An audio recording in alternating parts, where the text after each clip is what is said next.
What is going on, everybody? I just moved into a new apartment, so until the new setup kind of gets in place, I'm just going to take this right from my balcony.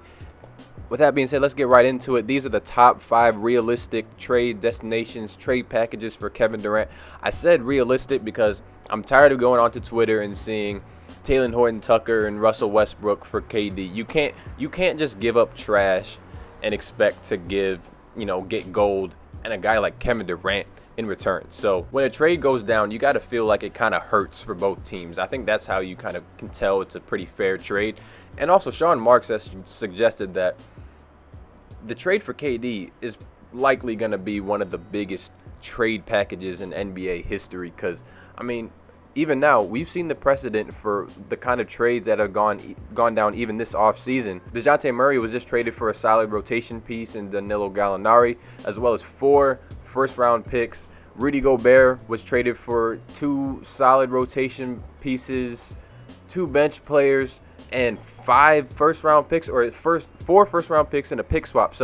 And that's for a guy that many people consider an offensive liability in the playoffs, like Rudy Gobert. So whether you like it, whether you agree with it or not, this is what the trade market is like in the league right now. So the trade for KD is going to be massive. Also, when I get into some of these trades, I did borrow some of these ideas. One was from Gilbert McGregor of Sporting News, and another was from Eddie Bitar of Fadeaway World. So shout out to them. Make sure you check out their articles. But with that being said, let's get right into the list. Number 5 is a trade with the Atlanta Hawks where Kevin Durant and Joe Harris go to Atlanta in exchange for John Collins, Clint Capella, and Bogdan Bogdanovic, as well as 2023 and 2029 first-round picks. So we went all the way out to 2029 because, as some of you may know, the Hawks just gave up a whole ton of picks to get DeJounte Murray, which is clearly a win-now move. So why not just double down, get a win-now team, use the rest of those assets, and try and get KD? Do the Nets do this? I don't know. Probably not.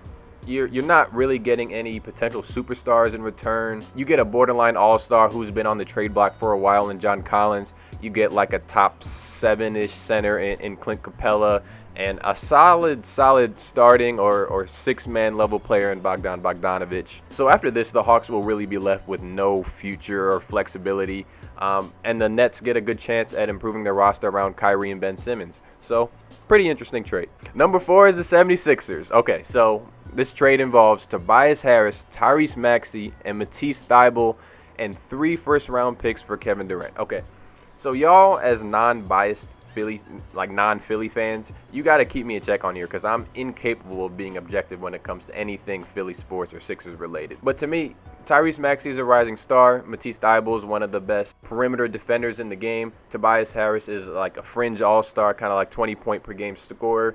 So this seems like a really solid package for the Nets. It does feel like the Sixers are pretty unwilling to part with Tyrese Maxey at the time. And given that the Nets and the Sixers literally just made a huge blockbuster trade last year, it seems pretty unlikely that the two teams would have that kind of relationship to go through with another blockbuster trade the very next season. But man, KD, Embiid, and Harden together, that sounds like an instant title favorite. But again, what does that do to your depth? Why would KD just came out of a failed super team experiment. Why would he try that in just another city? Not to mention one of the guys is the same guy in Harden. So I don't know. Number 3 is the New Orleans Pelicans giving up Brandon Ingram, Dyson Daniels, Jackson Hayes, Trey Murphy, and 4 first-round picks. Man, this is a lot. So the Nets get an all-star level player in Brandon Ingram. They also get their newest draft pick in Dyson Daniels. They get a starting caliber center in Jackson Hayes. And they get a lot of future assets and flexibility to play around with. I'm fully aware that no trade will equal the value that a singular player like Kevin Durant brings to a team. But this is as pretty close as you can get. And also, you gotta like the thought of KD and Zion on the same team to go along with CJ McCollum, and they already have some pretty good pieces. They were playoff team, they won the play-in game. So adding KD, I think that really makes them a very strong contender in the West. Number 2 is the Phoenix Suns. Okay, so I felt pretty inclined to include at least one of the teams that Kevin Durant has put on his preferred destination list. Not to suggest that he has to go to one of those teams because, KD's on contract for 4 years. He's in his prime. He's 33 years old. There's a very good chance that he just stays with the Nets this season. So this trade would involve Kevin Durant for DeAndre Ayton, Mikal Bridges, 3 first-round picks, and 2 first-round swaps. So I gotta say, while this kind of seems like a lot, I'm not too big of a fan of the return the Nets are getting here. I think Bridges is a very solid starting level player and he will be for a very long time. Ayton might become an all-star, but I really just see him as like a top 10 center, maybe top 5 center in the league one day. But this trade just kind of feels a little more on the safe side. I think maybe this could be a nice last resort package. But if the Nets really want to prioritize just getting high-level starters, just kind of like a trade that checks all the boxes, I think this could very well be one of their best options.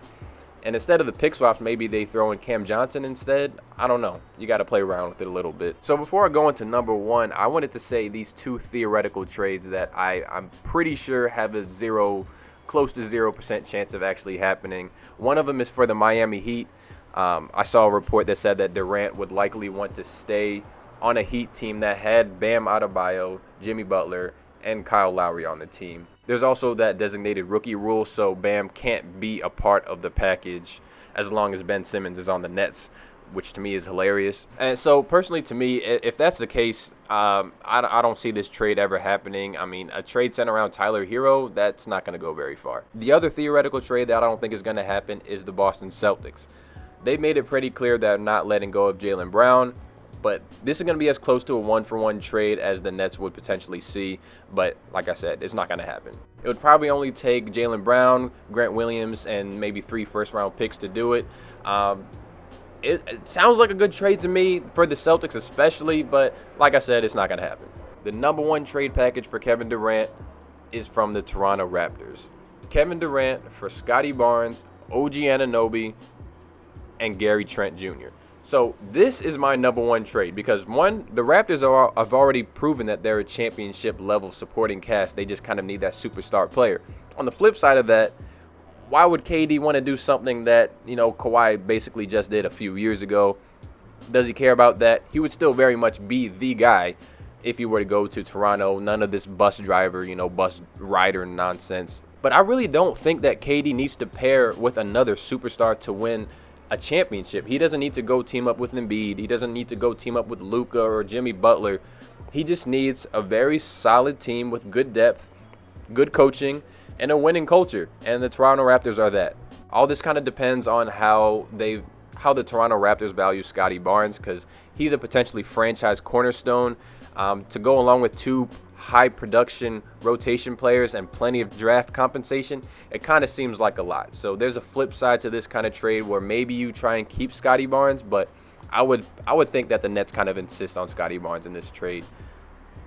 So that being said, let me know your thoughts in the comments section. These are some really interesting trades. Let me know if any of these teams are giving away too much, not enough. Who do y'all think would put together the best package for Kevin Durant? And like I said, there's a very good chance that KD just stays in Brooklyn. He's under contract, and he doesn't seem like the guy who's going to quit on the team. He's not going to just, show up to camp out of shape so that the Nets would try and force a trade out. He just wants to hoop, man. He just wants to hoop, and he wants to win. So regardless, superstars control today's NBA. Eventually, the Nets will find a trade package for Kevin Durant, and eventually they're going to find one that they just cannot refuse. Thank you all so much for watching. Stick around for more videos. We're going to be talking about other off-season stuff, free agent signings. Very, very busy and active off-season. It has not let us down. It's lived up to all the expectations. So stay tuned. Appreciate y'all watching. I'll see you on the next one.